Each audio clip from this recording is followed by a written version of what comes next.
بسم اللہ الرحمن الرحیم۔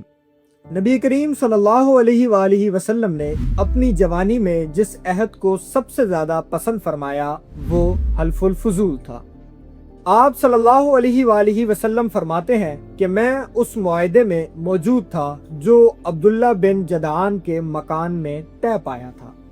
اگر آج بھی کوئی شخص مجھے اس عہد کے نام پر پکارے اور بدلے میں 100 اونٹ دے تو میں ہرگز نہیں لوں گا، لیکن میں اس مظلوم کی فریاد پر لبیک ضرور کہوں گا۔ یہ فرمان ظاہر کرتا ہے کہ اسلام کے آنے سے پہلے بھی نبی کریم صلی اللہ علیہ وآلہ وسلم کے دل میں عدل اور مظلوم کی حمایت موجود تھی، اور حلف الفضول بھی اسی لیے قائم کیا گیا تھا کہ مکہ کے اندر کسی بھی مظلوم کے ساتھ ظلم نہ کیا جائے۔ اگر کوئی کمزور شخص مظلوم ہو تو سب مل کر اس کا ساتھ دیں۔ یہ اصول بعد میں بھی قائم رہا اور اسلام نے اسے مضبوط بنیاد دی۔ مکہ میں نبی کریم صلی اللہ علیہ وآلہ وسلم کی سب سے نمایاں صفت امانت اور دیانت تھی۔ لوگ نبی کریم صلی اللہ علیہ وآلہ وسلم کو ان کے نام سے نہیں بلکہ امین کے لقب سے پکارا کرتے تھے۔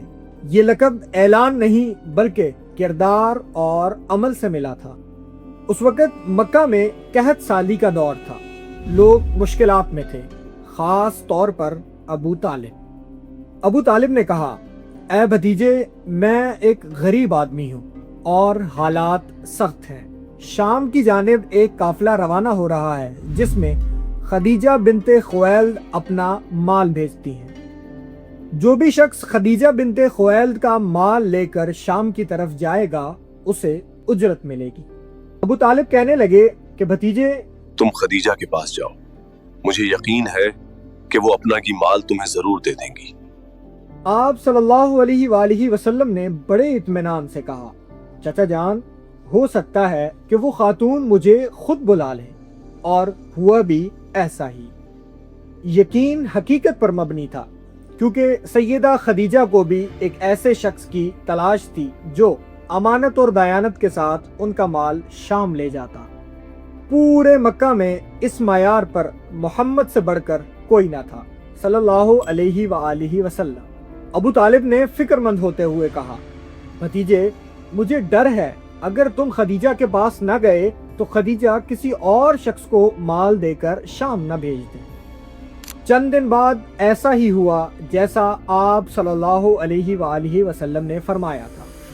سیدہ خدیجہ نے نبی کریم صلی اللہ علیہ وسلم کی طرف پیغام بھیجا۔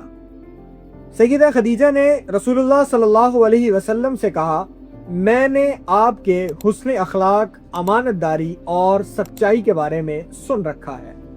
میں آپ کو دوسروں سے 2 گنا زیادہ اجرت دوں، لہٰذا معاہدہ طے پا گیا، اور نبی کریم صلی اللہ علیہ وآلہ وسلم یہ خوشخبری لے کر اپنے چچا ابو طالب کے پاس آئے۔ ابو طالب خوشی سے کہنے لگے، بھتیجے، یہ رزق اللہ تعالیٰ نے تمہارے لیے ہی پیدا کیا ہے۔ نبی کریم صلی اللہ علیہ وآلہ وسلم سیدہ خدیجہ کا مال لے کر شام کی طرف روانہ ہوئے۔ آپ کے ساتھ سیدہ خدیجہ کے غلام میسرہ بھی شامل تھے۔ سیدہ خدیجہ نے میسرہ سے کہا، خبردار، محمد کی ہرگز بھی نافرمانی نہ کرنا صلی اللہ علیہ وآلہ وسلم۔ اس قافلے میں اللہ تعالیٰ نے محمد صلی اللہ علیہ وآلہ وسلم کی حفاظت واضح کر دی۔ میسرہ کہتے ہیں کہ میں نے پورے قافلے میں نبی کریم صلی اللہ علیہ وآلہ وسلم کے سر پر ایک بادل دیکھا جو آپ صلی اللہ علیہ وآلہ وسلم کو دھوپ سے بچاتا تھا۔ آپ صلی اللہ علیہ وآلہ وسلم جہاں جہاں جاتے وہ بادل آپ کے سر پر موجود رہتا۔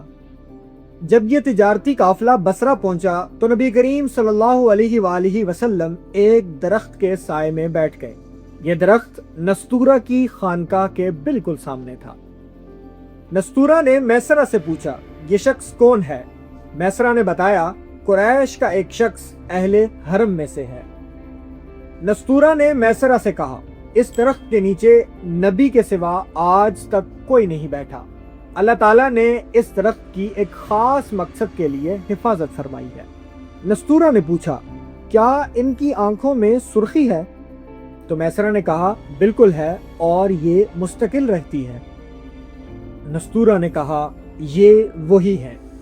میسرہ نے حیران ہو کے پوچھا کون وہی ہے؟ نستورہ کہنے لگا کہ یہ آخری نبی ہے، کاش میں وہ زمانہ پا سکتا کہ جب ان کو نبوت ملے گی۔ نستورہ نبی کریم صلی اللہ علیہ وسلم کے پاس آیا اور آپ صلی اللہ علیہ وآلہ وسلم کے سر پر ایک بوسہ دیا۔ نستورہ نے نبی کریم صلی اللہ علیہ وآلہ وسلم سے کہا میں آپ پر ایمان لاتا ہوں اور میں گواہی دیتا ہوں کہ آپ وہی نبی ہیں جن کا ذکر پچھلی کتابوں میں موجود ہے۔ نستورہ کہنے لگا کہ تمام نشانیاں میں دیکھ چکا ہوں، بس ایک باقی ہے، براہ کرم اپنا کپڑا ہٹائیے۔ نبی کریم صلی اللہ علیہ وآلہ وسلم نے شانہ مبارک سے اپنا کپڑا ہٹایا۔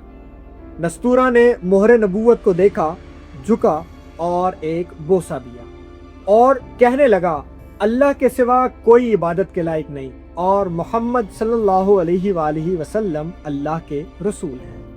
نستورہ نے نبی کریم صلی اللہ علیہ وآلہ وسلم سے کہا حضرت عیسیٰ علیہ السلام نے آپ کے آنے کی بشارت دی تھی۔ عیسیٰ علیہ السلام نے کہا تھا کہ آخری نبی امی، ہاشمی، عربی اور مکی ہوں گے۔ اس کے بعد نبی کریم صلی اللہ علیہ وآلہ وسلم بصرہ کے بازار گئے۔ آپ صلی اللہ علیہ وآلہ وسلم نے وہاں امانت داری کے ساتھ تجارت کی، یعنی مال خریدا بھی اور بیچا بھی۔ اسی دوران ایک شخص نبی کریم صلی اللہ علیہ وآلہ وسلم سے جھگڑنے لگا، کہنے لگا کہ تم لات اور عزا کی قسم کھاؤ۔ نبی کریم صلی اللہ علیہ وآلہ وسلم نے فرمایا کہ میں نے آج تک ان بتوں کے نام پر قسم نہیں کھائی۔ وہ شخص چونک گیا کیونکہ یہ بات اس معاشرے کے اندر عام باتوں سے بہت مختلف